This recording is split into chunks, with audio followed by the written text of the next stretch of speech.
vamos a responder varias preguntas con el ministro de Defensa, Jorge Chávez, quien ha estado ahora justamente en el lugar donde estás ubicado tú y del aeropuerto directamente ha tenido la amabilidad de venir a los estudios de ATV para concederme una entrevista. Gracias, Freddy, por esta información desde la línea de frontera. Gracias, señor ministro, por estar con nosotros esta noche. A ver, lo último es que alistan un corredor humanitario a través de salvoconductos. ¿Esto para cuándo, ministro? A ver, muy buenas noches, gracias por la invitación. Es un mecanismo que lo está estudiando nuestra Cancillería con Migraciones, en el sentido de poder establecer un mecanismo que ayude a las personas que se encuentran en esa situación antes descrita para que puedan retornar a su país. ¿No sería más fácil a través de vuelos humanitarios? El Perú ya en varias oportunidades ha regresado a ciudadanos venezolanos a su país con justamente aeronaves de la Fuerza Aérea del Perú. Sí, nosotros no tenemos ningún problema en proporcionar esos medios, pero acá tiene que intervenir un mecanismo que es que el país de Venezuela pueda otorgar permiso a los ciudadanos venezolanos para que puedan retornar a su país. ¿Y hay algún tipo de comunicación con Venezuela? Porque lo que nos cuentan en el reportaje es que simplemente ellos se hacen de vista o de cara a la gente, los de la vista gorda, no comunican nada, no utilizan las redes sociales, no hay ningún tipo de pronunciamiento del dictador Nicolás Maduro, pero internamente, a nivel diplomático, ¿sí han logrado ustedes conversar con alguien, con algún representante? Tengo entendido que eso lo está viendo nuestra Cancillería con la Embajada de Venezuela acá en el Perú, y que en los próximos días ya se establecerá porque según informaciones ellos ya tienen una relación, un registro de ciudadanos que desean retornar a su país. Hoy día han pasado exactamente 21 personas, han logrado cruzar la frontera, ¿no? Básicamente un extracto, un porcentaje de aquel grupo que es el más vulnerable, mujeres embarazadas, niños. Mañana van a pasar más, el domingo, ¿esto se va a llevar a cabo de manera continua, sistemática, o solamente se ha hecho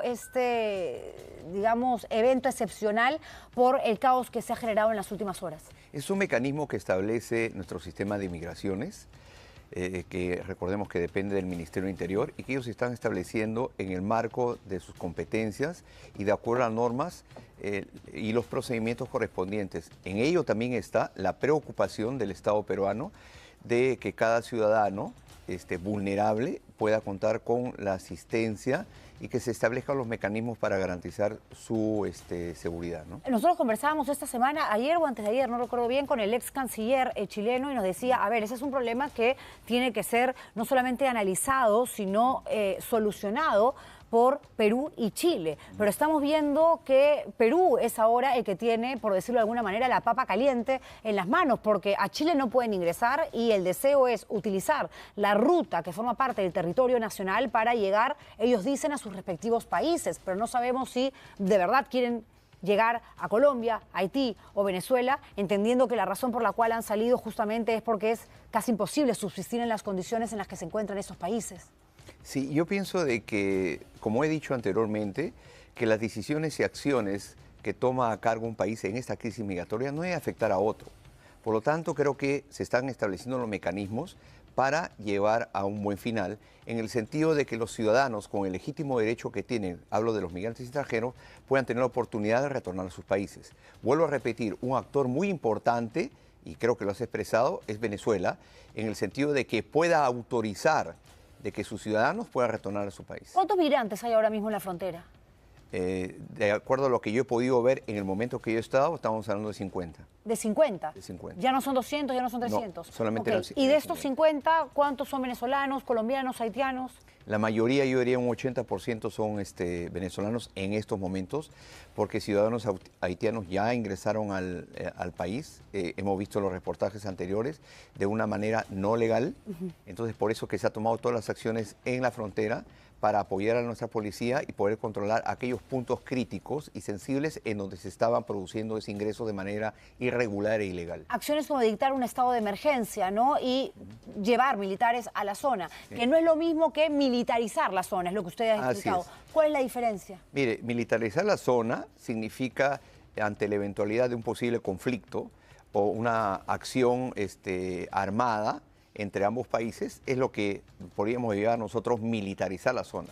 En este caso no existe nada de eso, porque existen mecanismos, así como la cartilla de seguridad, que son protocolos que se llevan entre Fuerzas Armadas de dos países, ¿no?, en la zona de frontera, en la cual el comandante general de la Tercera Brigada de Caballería y la Primera Brigada Corazá de Chile ya han conversado y están cumpliendo los protocolos que garantizan que no exista ningún tipo de problema en el sentido siguiente, ¿no? El protocolo dice de que debemos estar a 100 metros al interior de nuestro país para que ahí se pueda hacer cualquier acción militar en apoyo de la policía. Hasta hace algunas horas hablábamos de por lo menos 200 migrantes. Hoy usted me dice que hay aproximadamente 50. Esto contradice lo manifestado por el presidente de ACNUR, que manifestó que el problema más bien se iba a complicar, que se iba a agravar.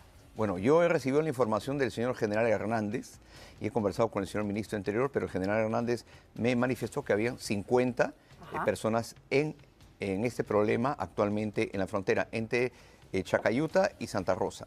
Entonces que habían 50 migrantes extranjeros en esa zona, no 200, que anteriormente había habido una mayor cantidad, pero con las acciones que se está tomando a cabo ya eso había disminuido. Acciones que toma el Perú, no Chile. No, yo creo que de ambas partes. ¿No responsabiliza a Chile usted por esta crisis? ¿No cree que ha sido de pronto un acto, no sé si de mala fe, pero sí de poca solidaridad con un problema que también enfrentamos nosotros? Porque este asunto de la migración, sobre todo venezolana, que es inmensa, claro, es algo que se vive en Chile, que se vive en Perú, que se vive en Ecuador, que se vive en Colombia, y no hay que generalizar diciendo que todos son delincuentes, y tampoco hay que echarle la culpa por huir de una dictadura y de la hambruna que se vive en un país donde no existe la democracia ni un Estado de derecho. Pero Chile hizo mal en decir acá no entran y que el Perú se haga cargo, que más o menos en la figura, digamos, en los actos, la cosa fue así. Si vuelvo a repetir, en el derecho internacional y los acuerdos que tienen los países ante varias crisis que se pudieran presentar, las decisiones y acciones que tome un país no pueden ir en perjuicio del otro.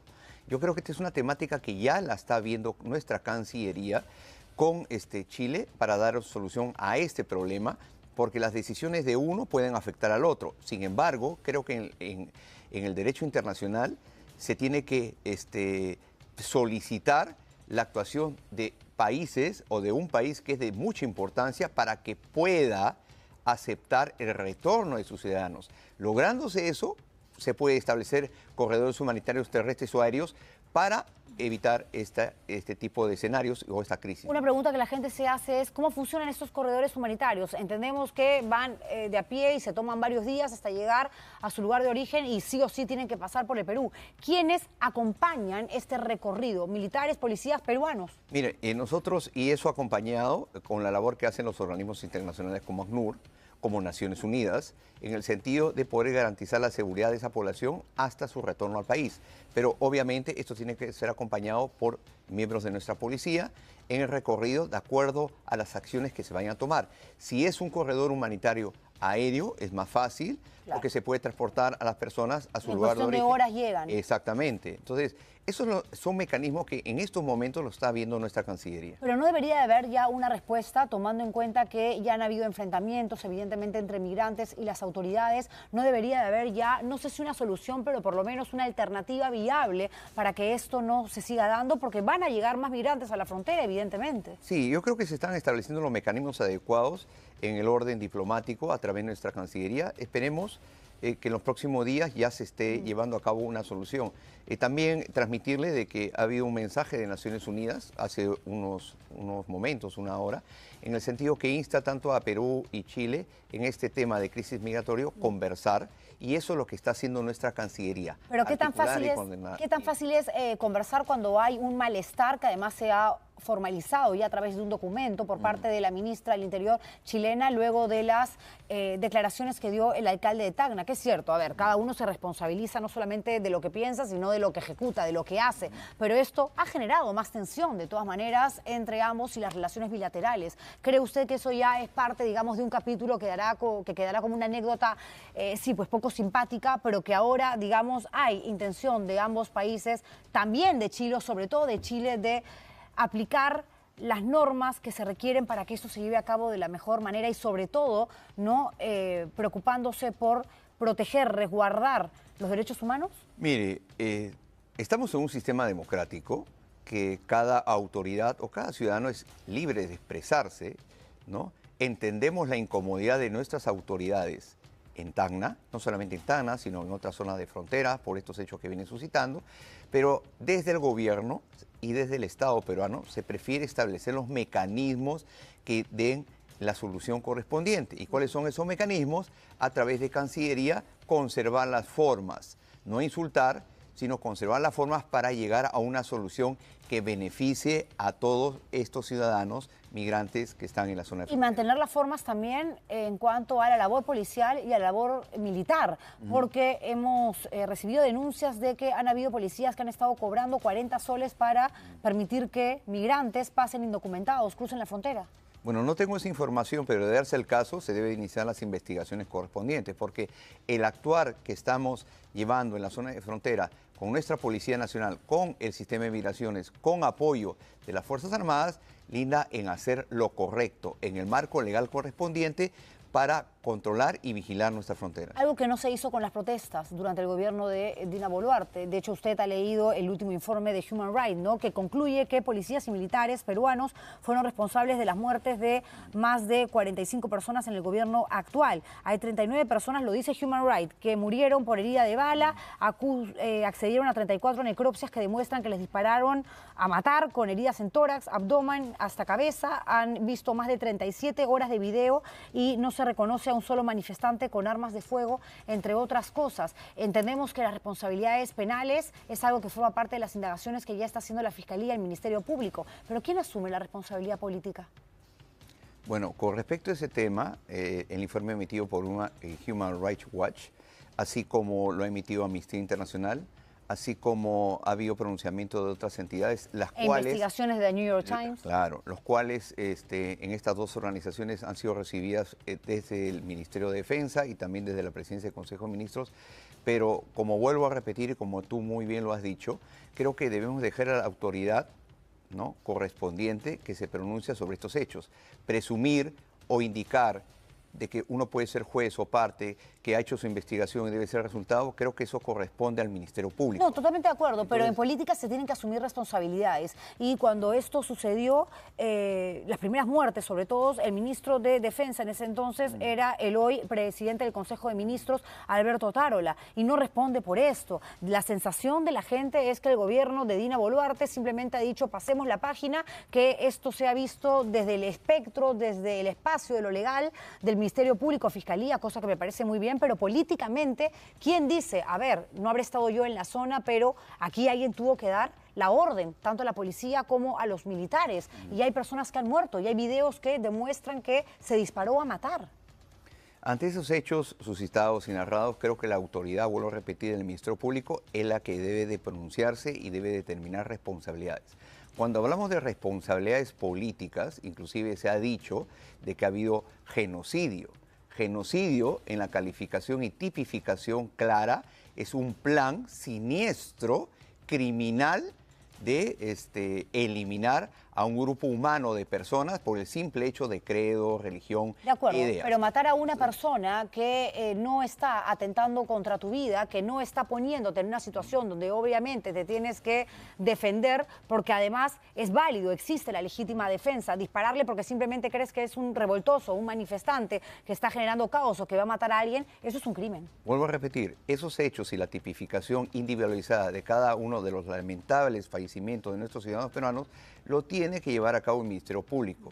No se puede ser juez y parte y decir de que yo pienso o se ha sucedido esto, cuando nosotros tenemos como sociedad una autoridad que lleva a cabo esas investigaciones y nadie puede dudar de la intervención del Ministerio Público en cada uno de los aspectos que se han presentado en estos momentos en nuestra nación. Entenderá que los periodistas, por lo menos este programa, lo que ha hecho en el transcurso de los últimos meses es buscar información oficial, certificados médicos, necropsias, indagaciones, videos, y todo demuestra que efectivamente lo que corrobora Human Rights, lo que Amnistía Internacional ha manifestado, es cierto. El veredicto lo tendrá que dar ya el Poder Judicial luego de las indagaciones del Ministerio Público, como corresponde en un Estado de Derecho, en respeto al funcionamiento del aparato judicial. Estamos totalmente de acuerdo, pero hay situaciones que no se pueden tapar y de las que ya nadie quiere hablar y que da la sensación, por lo menos yo lo siento y se lo digo directamente con la honestidad que me caracteriza, señor ministro, que es como que dejemos que los otros se ocupen y nosotros continuamos con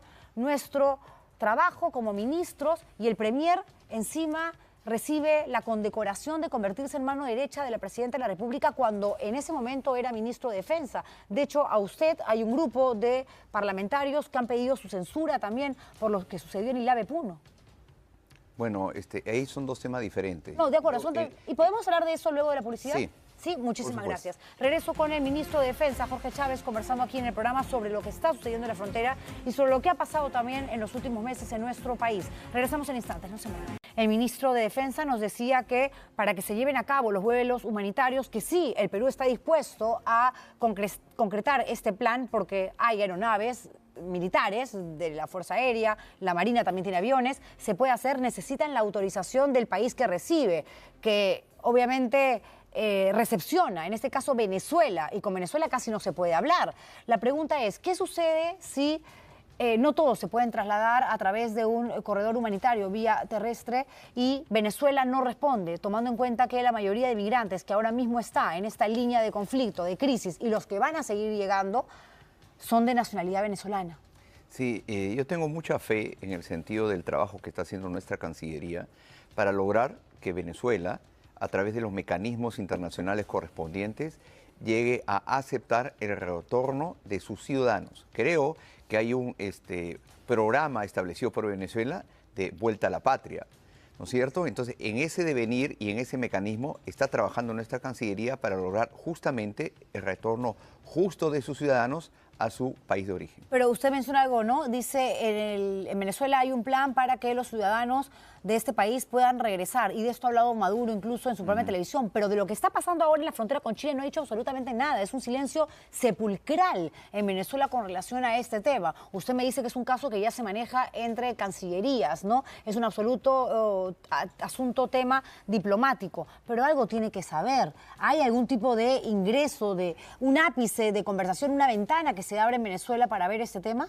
Pero se están estableciendo mesas de trabajo, se están llevando a cabo coordinaciones, articulaciones, y es Cancillería quien está llevando un trabajo muy detallado y prolijo con respecto a ello en el mecanismo internacional correspondiente. Ok, mientras tanto, lo que le corresponde a usted, ¿cuántos militares peruanos hay ahora mismo en la zona? Mire, en el marco de la declaratoria del estado de emergencia, y vuelvo a repetir, no se está militarizando la zona, se está apoyando en el cumplimiento del rol estratégico de las Fuerzas Armadas a nuestra policía. ¿Cuántos? 196 efectivos de manera operativa y administrativa, porque esas personas, representantes de nuestras Fuerzas Armadas, ¿no?, que son Ejército, Fuerza Aérea en la zona, van a permanecer 24 horas al día en los turnos correspondientes, y para ello tiene que haber un sostenimiento logístico en la zona que permita su permanencia en las 24 horas del día, como dije anteriormente. Y de este grupo de los 196 que realizan trabajos in situ y administrativos, ¿cuántos acompañan, por ejemplo, a este grupo de 21 que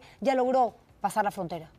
No acompañamos a ninguno de ellos, porque el tema de la vigilancia acompañado conjuntamente con nuestra policía es asegurar los puntos críticos y sensibles en la zona que sean proclives para el ingreso ilegal y irregular de los ciudadanos. De acuerdo, pero la pregunta es, ¿por qué pensar que efectivamente ellos van a llegar a sus países y que no van a terminar quedándose de ilegales en el Perú, que es lo que se trata de evitar en cumplimiento de la norma, de la ley? Eso es un tema policial y de migraciones que determina, ¿no?, las condiciones en que un ciudadano migrante extranjero ingresa a nuestro país. Eso no es un tema de las Fuerzas Armadas, es un tema de la Policía Nacional con migraciones. Me está diciendo que el Ministerio del Interior y la Policía Nacional, que depende del Ministerio del Interior, no se han podido hacer cargo solos de este problema, razón por la cual han tenido que enviar a 196 soldados militares. No se trata de que no han podido solos, sino que cada uno está en el marco de sus competencias, pero hemos podido ver no solamente en la ciudad de Tacna, sino en 6 regiones más que son límites fronterizos como Tumbes, Piura, Amazonas, Cajamarca, Madre de Dios, Puno, en el sentido de que no se está llevando un control efectivo en nuestras fronteras y que nuestra policía necesita ese soporte para poder asegurar la inviolabilidad de nuestro territorio. ¿Y el plan para cuánto tiempo es? Porque me imagino que hay una vigencia, ¿no? Sí. Para enviar a estos militares y decirles acompañen a la policía en las labores que se requieren para evitar conflictos, evitar crisis, evitar que sucedan los hechos lamentables que hemos visto en otras oportunidades. ¿Cuánto tiempo? ¿Una semana, 2 semanas, la declaratoria del meses? estado de emergencia abarca 60 días, un periodo de 60 días. No, eso lo sabemos, pero con la posibilidad de que esto se amplíe. ¿Usted cree que se vaya a ampliar? Yo creo que no.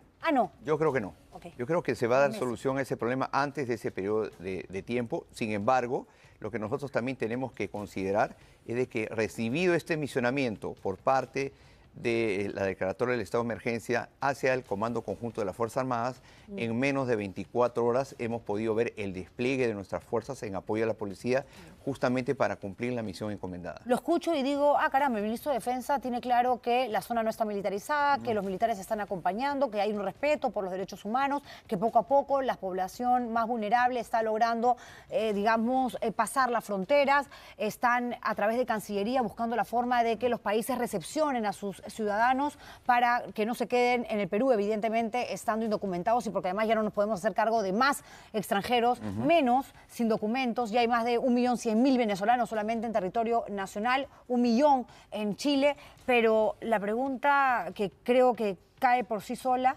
es la siguiente: ¿qué tanto agrava, qué tanto asusa, qué tanto eleva la temperatura de un momento que no deja de ser tenso entre ambos países, Perú y Chile? Declaraciones, por ejemplo, del congresista Jorge Montoya, que ha salido a decir, bueno, pues ante cualquier situación igual también se puede disparar. Alguien que ha formado parte también de las Fuerzas Armadas. Bueno, vuelvo a repetir, estamos nosotros en un sistema democrático que cada ciudadano puede expresarse como mejor le parezca. De acuerdo, pero no es cualquier ciudadano, es un congresista. Sin embargo, nosotros no compartimos, personalmente no comparto su opinión, porque lo que se tiene que llevar a cabo es el cumplimiento irrestricto de las normas, actuar de manera correcta, ¿no? Y siempre garantizando la vida de cualquier ciudadano, ¿no? Sea extranjero o sea nacional.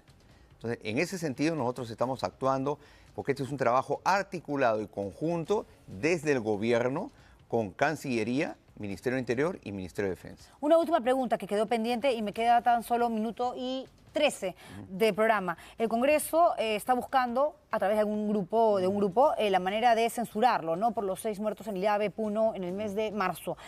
¿Pensó usted ante esta situación en renunciar?